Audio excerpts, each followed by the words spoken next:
Become a member, sign in, and start streaming today.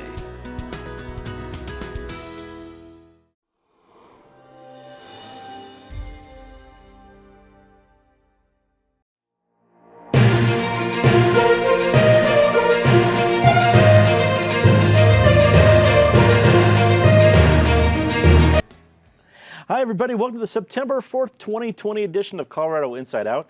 I'm your host, Dominic Dezzutti. Thank you so much for joining us. Let's get right to it right before a big holiday weekend. Debates and fundraising updates in a variety of races made headlines across Colorado this week. In the Congressional District 3 race, Republican candidate Lauren Boebert declined the Club 20 debate invitation, while her opponent, Diane Mitz-Bush, announced a $1.8 million TV ad buy. And it should be said here that also her Democratic opponent also turned down the Club 20 debate. Meanwhile, Senator Cory Gardner and former Colorado Governor John Hickenlooper agreed on one additional debate. It'll be their first in Denver. Only two have been agreed upon so far. Patty Calhoun from Westward, we go to you first. What is it about debates that are scaring people off on both sides of the aisle throughout the state of Colorado? Scaring them off, or they're taking advantage of the fact that they can get away with not showing up. In Bush's case, she said she wasn't coming to Club 20 because of COVID concerns, and that is a pretty good excuse right now as we come on the 6th month. We finished the 6th month since Colorado had its first case. Boebert, who was next to say she wasn't coming, didn't want to come because she wasn't getting the questions in advance and they weren't going to accept a recorded video. Really, this is not a time for infomercials. We would like to see some off-the-cuff or at least in-person responses when we can. But you have to set up debates. You know how difficult it is in this new COVID world, but the response you get when people are talking to each other in the same room is just plain different. And I think debates could really make a big difference in this year's election if we see presidential, for example, who really can think on their feet, who can think is really what it's coming down to. So it would be nice to see more of Hickenlooper and Gardner really take each other on in a one-on-one debate in person. Maybe we'll get two of them, but everyone is still fighting about terms, and that's really the big issue right now. You can get away with saying you won't show up, but Lauren Boebert, who used the fake news when they said she was asking for the questions, shame on her. That will not hold up. David Kopel from the Independence Institute and DU Law School. Coming into this, I know I am biased. As a debate moderator, we've been producing debates on Channel 12 for now 20 years, over 20 years. So I know my position on this, but do you think with somebody like Governor Hickenlooper fighting the urge to do almost any debates, he's only agreed to Pueblo, one in Denver, they might get a third if they twist the arms really hard. Does that become a liability at any point in this campaign? Well, I think he hopes not, since Jared Polis was the first major Colorado candidate ever to skip Club 20, which is what he did in 2018. And he got away with it, and it's a strategy for sitting on your lead and not giving yourself a chance to make a mistake, which in Hickenlooper's situation is probably a realistic strategy. I mean, everyone knows he's a terrible debater, and if the primary had been decided on the debates, Andrew Romanoff would have won in a landslide. Mitch Bush might be in a, she doesn't have a solid lead necessarily, but I think it's a similar kind of strategy. She has, and by the way, kudos to Colorado Politics and its deputy managing editor, Joey Bunch, who've done a great job in covering that race.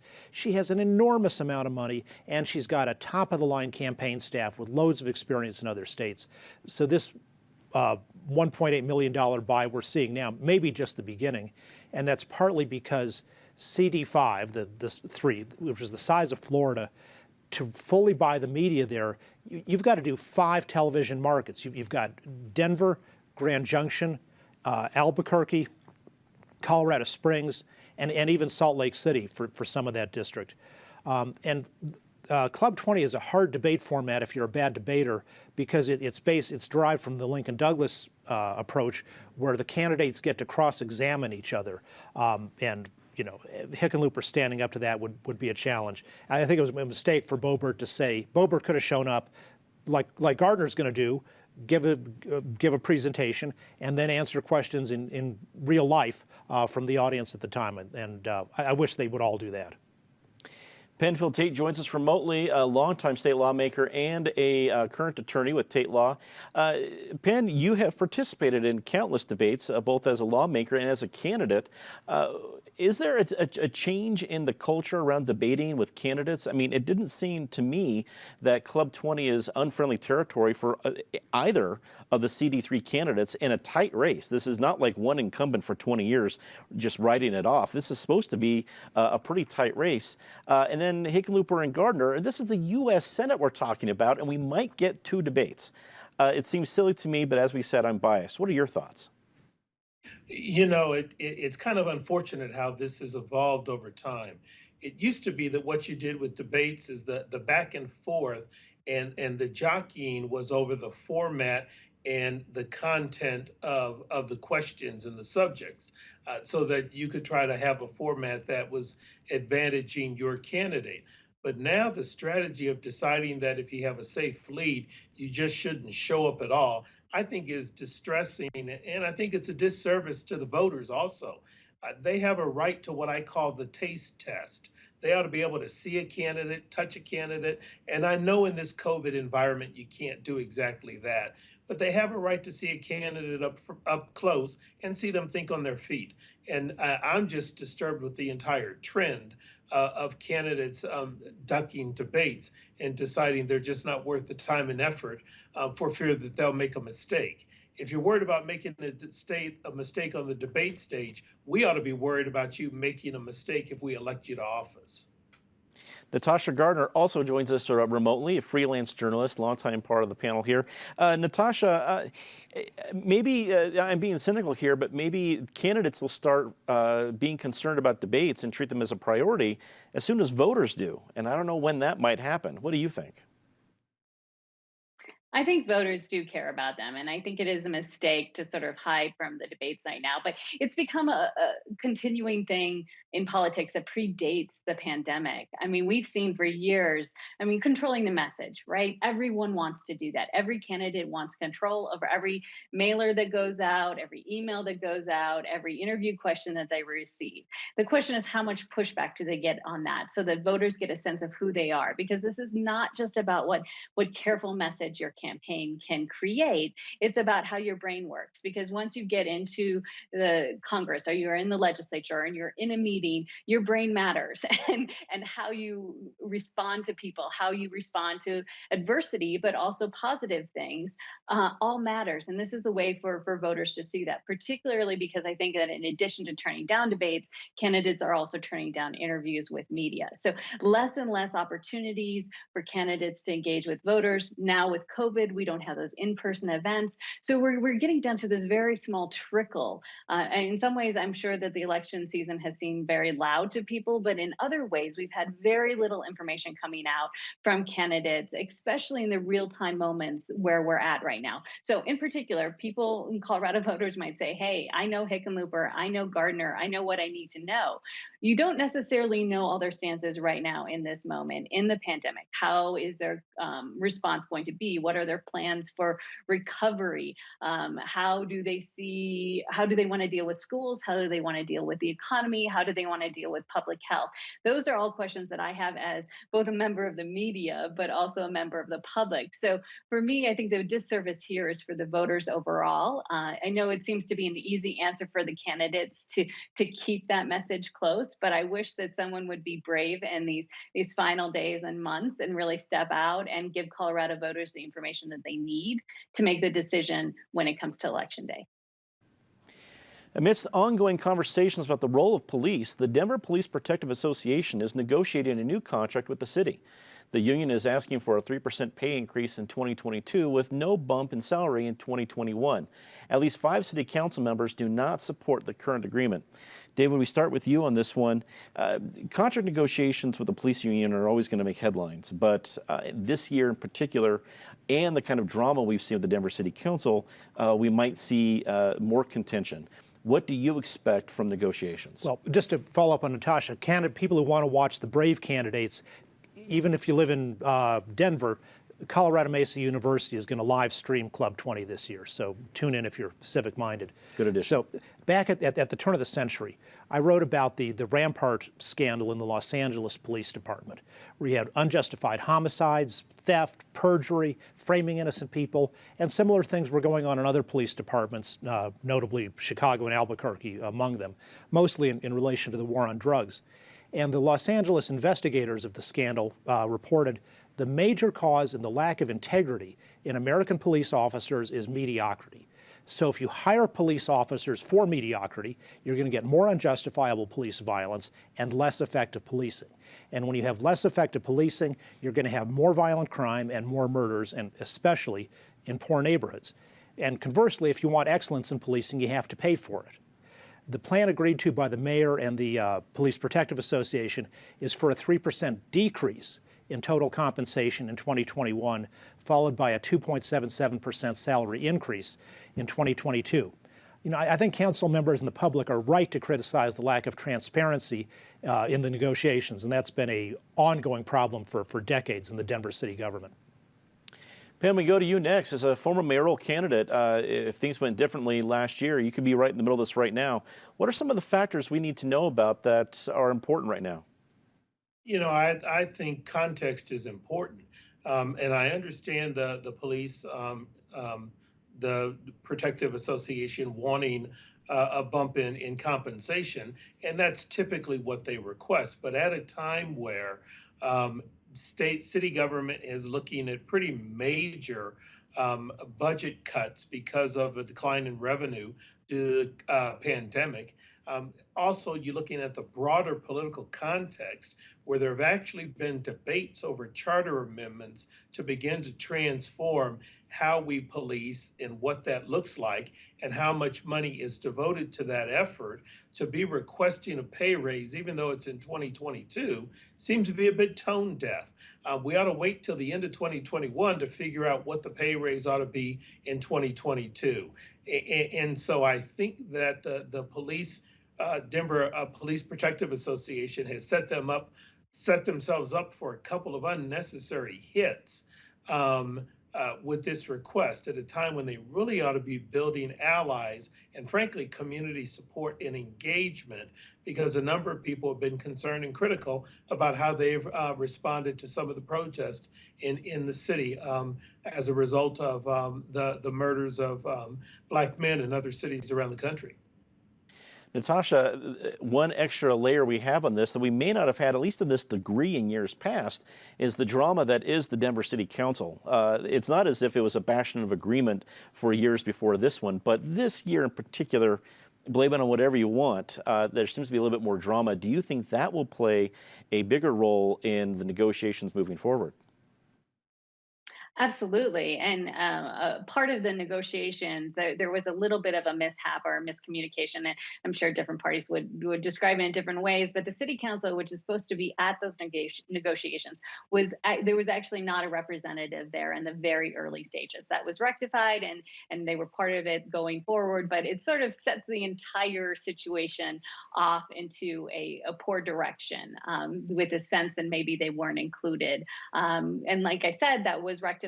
But still there's that sort of seed of, well, why not? Why weren't they at the table? And did that impact the final decision and what the city council is looking at as they're saying that? I have to say, I'm a little impressed that someone is optimistic enough that 2022 is going to be back to normal and that we can have raises. I appreciate that optimism in this world. I just think that we got a hint of this in the late spring with the state looking at, okay, what are the projections going to be and how much do we have to slash the budget? The city, just because of timing and the way that they do their budgets, is now really digging into that. And it's going to be tough. There's going to be a lot of things that are cut. And for a city that was booming so much to go to a situation where we're talking about a pay increase 2 years down the road that is only 3%, which most people might have considered a cost of living adjustment in the past, in the recent past. This is a huge mind shift. So we're going to have this conversation on the police, and we're going to have this conversation on every other line item of that budget as it moves forward. But as Penn brings up, this is a different moment too in this country. The conversation, any conversation about the police, is automatically connected to larger conversations that we're having about healing, about change, about where this country moves forward. So timing is everything in politics and budgets, and it just feels like the police department is running up against some hurdles right now. Patty, it's not as if relations at the Denver City Council and the mayor's office and the police department need anything else to make it more dramatic, but here comes this. It's 2020. Why not? What do you think? Well, the city might as well have given an engraved invitation to city council members to not accept this agreement. They were 2 days through negotiations before city council even knew they were happening. And Natasha's right. City council had a right to be sitting at that table, not cranky 13 city council members arguing with each other, but they had a right to be at the table to talk about it. So I think for that reason alone, we will wind up seeing this agreement turned down. Then there's a second round of discussions at which city council would certainly be there, the one person at the table. If they don't agree after that, it goes to binding arbitration. I am assuming at this point, no one wants to go there. They will come up with some kind of agreement that will work, but it's not going to be better in a couple of weeks for the police department because we're just finding worse and worse things out about the city's budget. We just had the entire arts and venues staff furloughed, 70 people through January. So there are going to be other cuts coming like that. There are buyouts now, retirement buyouts for other people in the city. It's not going to look better for the police. So everyone should get to the table who's supposed to be there and get it done fast. Colorado appears to have made progress controlling COVID-19 outbreaks, and overall numbers remain low. But over the weekend, hundreds gathered at Bandimere Speedway for a Stop the Chaos rally to express their belief that their constitutional rights have been infringed upon by mask mandates and bans on large events. In response, Jefferson County Health officials have filed a lawsuit against Bandimere for holding the event. Penn, we start with you on this one. Again, I'm not sure if it's the table or 2020 or maybe it's just my own personality, but I've grown a little cynical this year. It kind of seems like the organizers wanted the lawsuit. That seems like the bigger issue here, but maybe I'm crazy. What do you think? No, they were egging for a lawsuit, and I mean, Dominic, when you look at this, the state has recently reported the 7-day moving average for hospitalizations for positive test results are all down.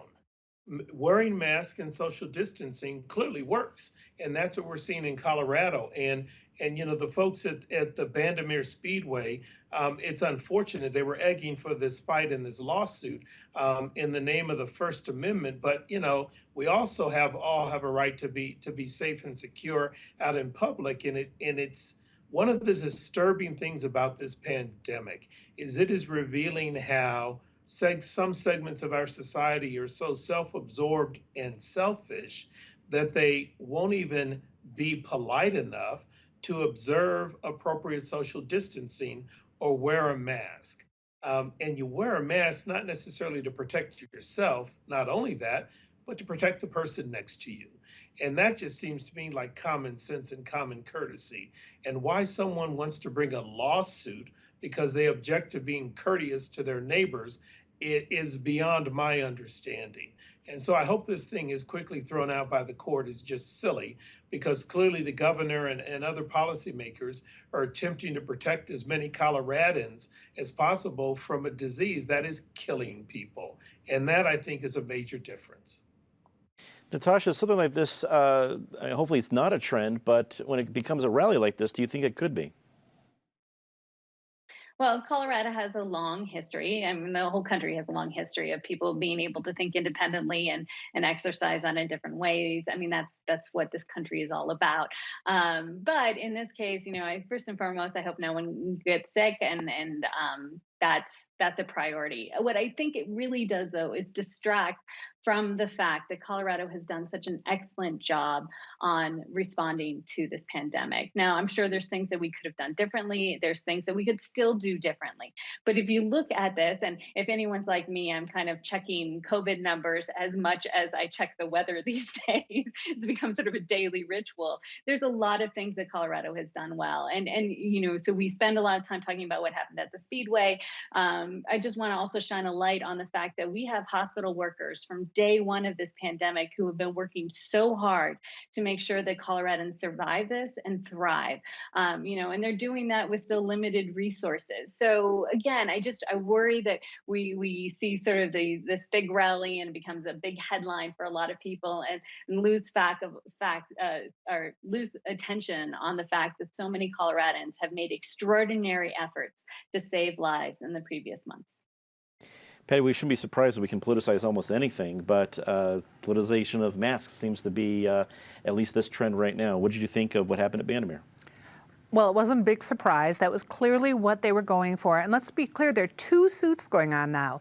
There's Jefferson County Public Health, which sued Bandimere, and now Bandimere has sued Jefferson County Public Health, Polis, the head of the health department here in Colorado. It's a huge suit filed by Randy Corcoran, over 100 pages, that basically throws in everything, including the kitchen sink. Jeffco basically says you didn't do what you were supposed to do. You were supposed to file a plan for any kind of event you were having, and you didn't. So it's going to go on for a long time because, like masks, it's become a political game now, and we are going to see it through the election at least.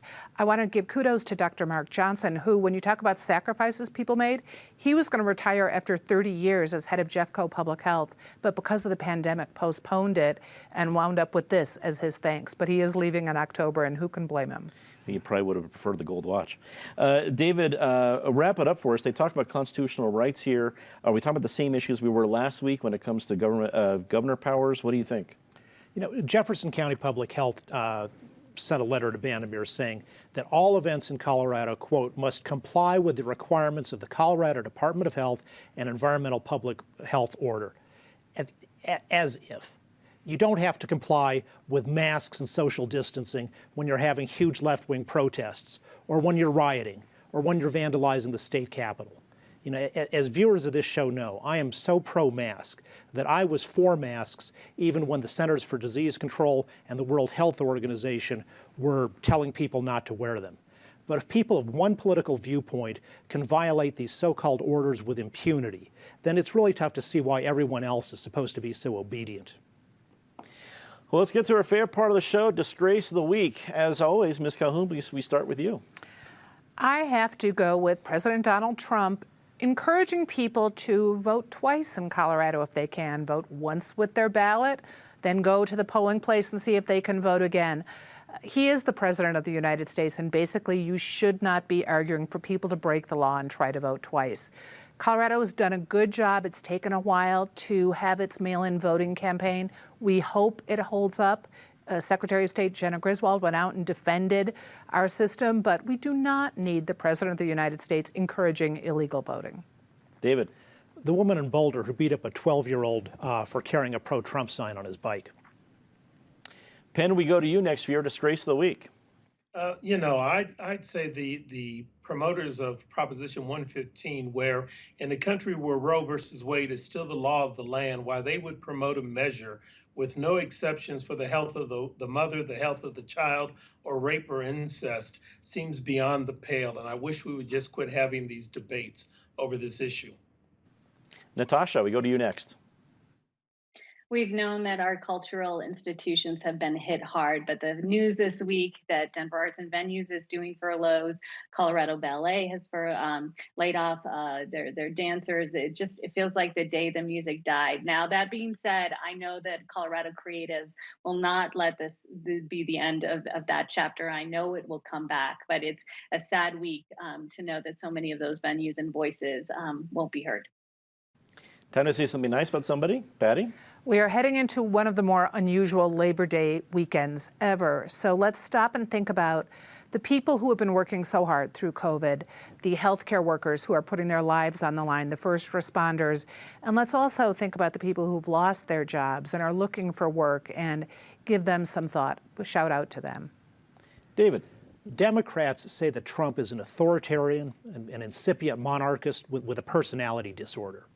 Republicans say Biden has cognitive decline and that lots of Democrats are pro-looting and prefer the Cuba-Venezuela system of government compared to the U.S. one.